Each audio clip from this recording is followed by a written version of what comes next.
पिछले कई दिनों से पूरे राजनीतिक हलके का ध्यान अपनी ओर खींच रहे शिवसेना के 16 विधायकों की अयोग्यता को लेकर जल्द ही अंतिम नतीजा आने के संकेत मिल रहे हैं। अयोग्यता के फैसले को लेकर विधानसभा अध्यक्ष राहुल नार्वेकर की ओर से की गई देरी पर सुप्रीम कोर्ट ने कड़ी नाराजगी जताई थी। इन सबकी रिपोर्ट पेश करने का आदेश देकर सुप्रीम कोर्ट ने एक तरह से परोक्ष रूप से विधानसभा अध्यक्ष को मुख्यमंत्री एकनाथ शिंदे समेत 16 विधायकों की अयोग्यता पर फैसला लेने का निर्देश दिया था।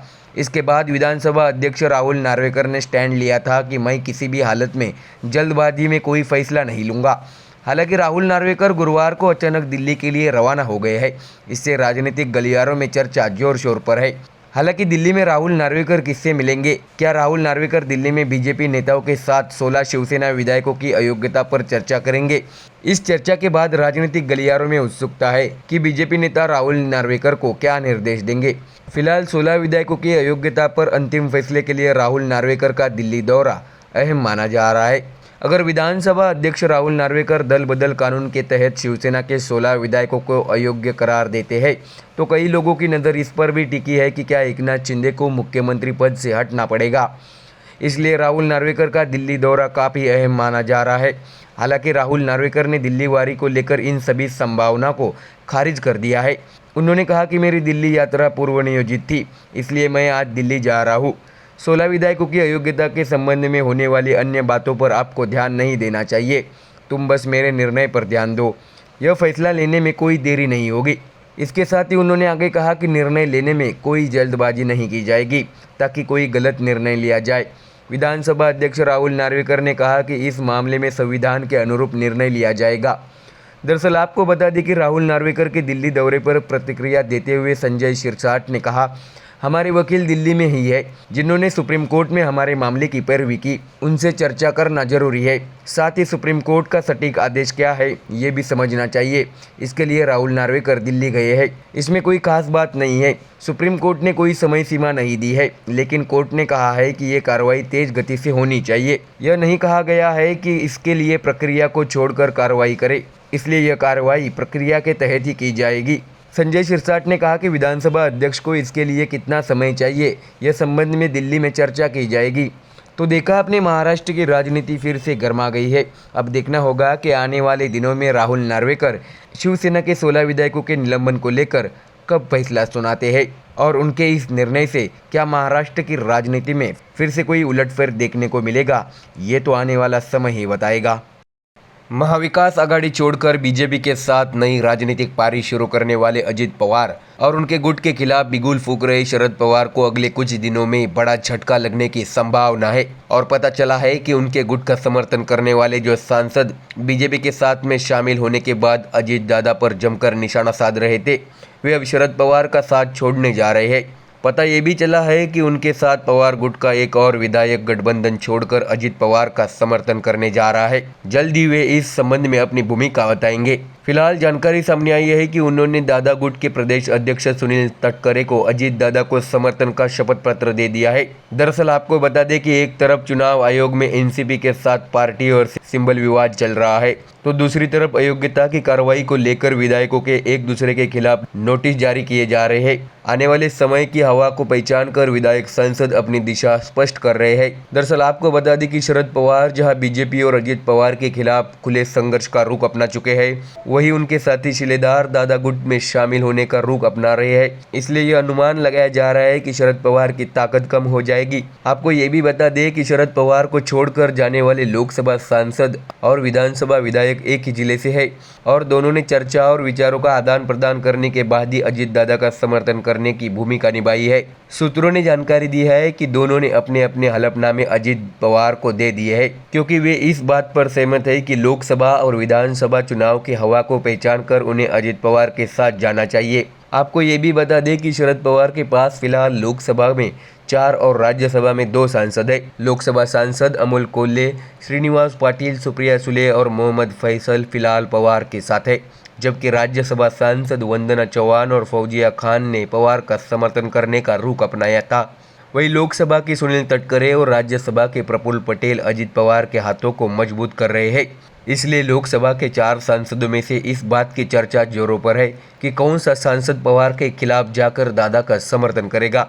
अब देखना होगा कि आने वाले दिनों में अजित पवार चाचा शरद पवार को और कितने राजनीतिक झटके देते हैं।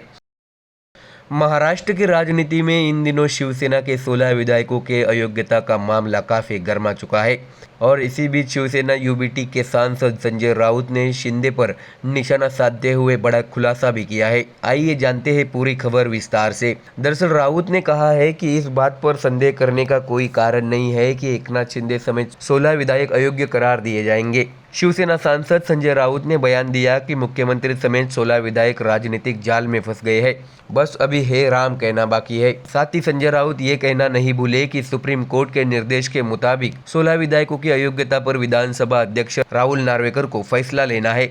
अगर वह फैसला नहीं लेते तो उनका नाम संसदीय राजनीति के इतिहास में काले अक्षर से लिखा जाएगा। दरअसल आपको बता दें कि महिला आरक्षण बिल और 16 विधायकों की अयोग्यता को लेकर संजय राउत ने राजधानी नई दिल्ली में प्रेस कॉन्फ्रेंस की। इस प्रेस कॉन्फ्रेंस में उन्होंने महिला आरक्षण बिल पर शिवसेना का रुख स्पष्ट करते हुए सनसनीखेज आरोप लगाया कि सत्ताधारी दल इस बिल को जल्दबाजी में लाया है ताकि कई प्रमुख नेता सदन में दोबारा चुनकर नहीं आ सकते या न चुने जाए। वही महिला सशक्तिकरण सिर्फ विधायक सांसद बढ़ाने से नहीं होता। इसके लिए उन्होंने बीजेपी को सलाह दी कि महिलाओं के सम्मान और अधिकारों की रक्षा की जानी चाहिए। वही उन्होंने ये भी दोहराया कि एकनाथ शिंदे समेत 16 विधायक अयोग्य करार दिए जाएंगे। उन्होंने आगे प्रेस कॉन्फ्रेंस में कहा कि कई विधायक ईडी, सीबीआई और पैसे के लालच से बीजेपी के साथ चले गए हैं, लेकिन इसमें किसी के मन में कोई संदेह नहीं है कि मुख्यमंत्री एकनाथ शिंदे समेत 16 विधायक अयोग्य ठहराए जाएंगे।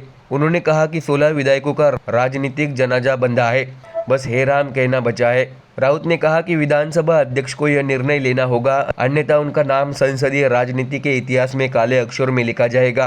राउत ने यह भी स्पष्ट रूप से कहा कि विज्ञान और कानून की भी सीमाएं हैं, चाहे वे इस मुद्दे पर कितनी भी जान फूंकने की कोशिश करे। ये सरकार धोखे से बनी है। हमारे और एनसीपी के विधायकों को पैसे मिले होंगे, उन्हें शायद ईडी, सीबीआई का डर है, इसलिए वे सत्ता पक्ष के हाशिए पर चले गए हैं। लेकिन राउत ने विश्वास जताया कि बागी विधायकों को जल्द ही अयोग्य घोषित कर दिया जाएगा। तो देखा आपने, शिवसेना के अयोग्य विधायकों पर संजय राउत ने जोरदार निशाना साधा है। अब देखना होगा कि इस पर शिवसेना की ओर से क्या पलटवार होता है। महाराष्ट्र की शिवसेना के 16 विधायकों के निलंबन के मामले पर जल्द ही सुनवाई होकर फैसला आ सकता है। विधानसभा अध्यक्ष राहुल नार्वेकर ने कहा है कि जरूरत पड़ने पर पूर्व मुख्यमंत्री उद्धव ठाकरे और मुख्यमंत्री एकनाथ शिंदे को भी सुनवाई में बुलाया जा सकता है। विधानसभा में 16 विधायकों की अयोग्यता के मामले में विधानसभा अध्यक्ष की कार्रवाई पर सुप्रीम कोर्ट की टिप्पणी के बाद नार्वेकर तुरंत दिल्ली पहुंचे थे। वहाँ संविधान विशेषज्ञों से चर्चा के बाद वो रात में मुंबई लौट आए हैं। इस मौके पर उन्होंने मीडिया से बातचीत की। उन्होंने कहा, दिल्ली में मेरा पूर्व नियोजित कार्यक्रम था, बहुत लोग मिलना चाहते थे, उनमें से कुछ बैठकें कानूनी विशेषज्ञों के साथ थी। उन्होंने मीडिया से बात करते हुए कहा कि विधायकों की अयोग्यता को लेकर कानून बदलता रहता है, परिस्थिति के अनुसार अलग अलग परिवर्तन होते रहते हैं। नार्वेकर ने कहा कि सुप्रीम कोर्ट में दायर याचिका पर दिए गए निर्देशों या इस कानून में और शोध की जरूरत या इसे कैसे सही तरीके से लागू किया जा सकता है, इस संबंध में मेरी कई विशेषज्ञों से चर्चा हुई है। सुप्रीम कोर्ट ने अगले हफ्ते सुनवाई करने का निर्देश दिया था। साथ ही हमारी सुनवाई 14 तारीख को हुई और वह निर्धारित सुनवाई थी, इसलिए हम आने वाले सप्ताह में एक निश्चित सुनवाई करने का निर्णय लेंगे और यदि आवश्यक हुआ तो दोनों पक्षों के नेताओं अर्थात मुख्यमंत्री एकनाथ शिंदे और पूर्व मुख्यमंत्री उद्धव ठाकरे को बुलाया जा सकता है। ऐसा भी नार्वेकर ने मीडिया से बात करते हुए कहा। उन्होंने आगे कहा कि विधायक की अयोग्यता के मामले में ज़्यादा कुछ कहना उचित नहीं होगा, क्योंकि मैं सुनवाई के बाद फैसला लूंगा। उन्होंने ये भी स्पष्ट किया कि यह मामला अधिकार क्षेत्र का है। नार्वेकर के बयान पर शिवसेना उद्धव बालासाहेब ठाकरे पार्टी के नेता अनिल परब ने इस पर प्रतिक्रिया दी। इस सुनवाई में उद्धव ठाकरे मौजूद रहेंगे या उनके अधिकृत प्रतिनिधि मौजूद रहेंगे। उन्होंने कहा कि हमारी पार्टी के 20 लाख सदस्य हैं। उन्होंने ये भी कहा कि साथ ही हमने 4.5 लाख हलफनामे भी जमा किए हैं।